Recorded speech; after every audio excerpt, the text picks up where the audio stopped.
शांति ओम शांति ओम शांति ओम शांति ओम शांति ओम शांति 7/2/25 प्रातः मुरली ओम शांति बाप दादा मधुबन बाबा कहले मिठे बच्चे तुम मानकु चालिबा बुलिबा समय रे मध्य जोगयुक्त होई रहिबार अभ्यास करबाकू हेबो। ज्ञान एवं जोग एई दुईटी ही मुख्य जिनिस। जोग अर्थात मन पकाइबा। प्रश्न बुद्धिमान पिलामानक मुखरू केउं शब्द बाहरी न थाए। उत्तर मोते जोग शिखाओ एही कथा बुद्धिमान पिलामाने कहिबे नाही। निजर पितांकु मने पकाइबाकू कौन शिखिबाकू पड़े कि? एही पाठशाला पाठ पढ़िबा ओ पढ़ाइबा पाई उद्दिष्ट। एपरि नुहे जे जोग करिया पाई विशेष भावरे बसिबाकू पड़िबो। तुम मानकू तो कर्मधंदा करिबा समय रे मध्य बाबा को याद करिबार अभ्यास करिबाकू हेबो। ओम शांति। मीठे मीठे सिखिलते बच्चों प्रति माता पिता बाप दादा का याद प्यार और गुणमणि। रूहानी बाप की रूहानी बच्चों को नमस्ते। हम रूहानी बच्चों की रूहानी बाप दादा को नमस्ते। धारणा पाई मुख्य सारांश 1 रे काम धंदा भितरे मध्य जोगयुक्त होई रहिबार अभ्यास करिबाकू हेबो। बाबा साथी रे जीवा पाई अथवा पवित्र नुआ दुनियार मालिक हेबा पाई पवित्र निश्चित हेबाकू पड़िबो। 2 रे उच्च पद पाइबाकू हेले अनेकंकर सेवा करिबाकू हेबो। बहुतंकु पाठ पढ़ाइबाकू पड़िबो। संदेश बाहक होई एई संदेश समस्तंक पाखकू पहुंचाइबाकू हेबो।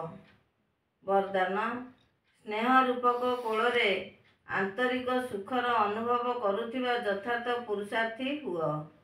विस्तार जो माने यथार्थ पुरुषार्थी से माने केबे हेले मेहनतर बा क्लांतिर अनुभव करती नहीं, बरं सर्वदा बाबांकर प्रेम रे मग्न रही थांती। से माने संकल्प मात्र रे मध्य समर्पण होइथिबा कारणरू अनुभव करिथांती जे आमको बापदादा चलाउछंती। आमे मेहनत रूपी पादरे चालू नाहु किंतु स्नेह रूपक कोଳରେ चालुछु एवं स्नेह रूपक कोଳରେ सर्व प्राप्तिर अनुभूति हेउथिबा कारणरू सेमाने चाली नथांती, बरं सर्वदा खुशी रे आंतरिक सुखरे सर्व प्राप्तिर अनुभव रे उड़ीबारे लागि थांती। स्लोगान जदि निश्चय रूपी मूलदुआ मजबूत थिबो तेबे श्रेष्ठ जीवनर अनुभव स्वतः ही होई थाए। ओम शांति। ओम शांति।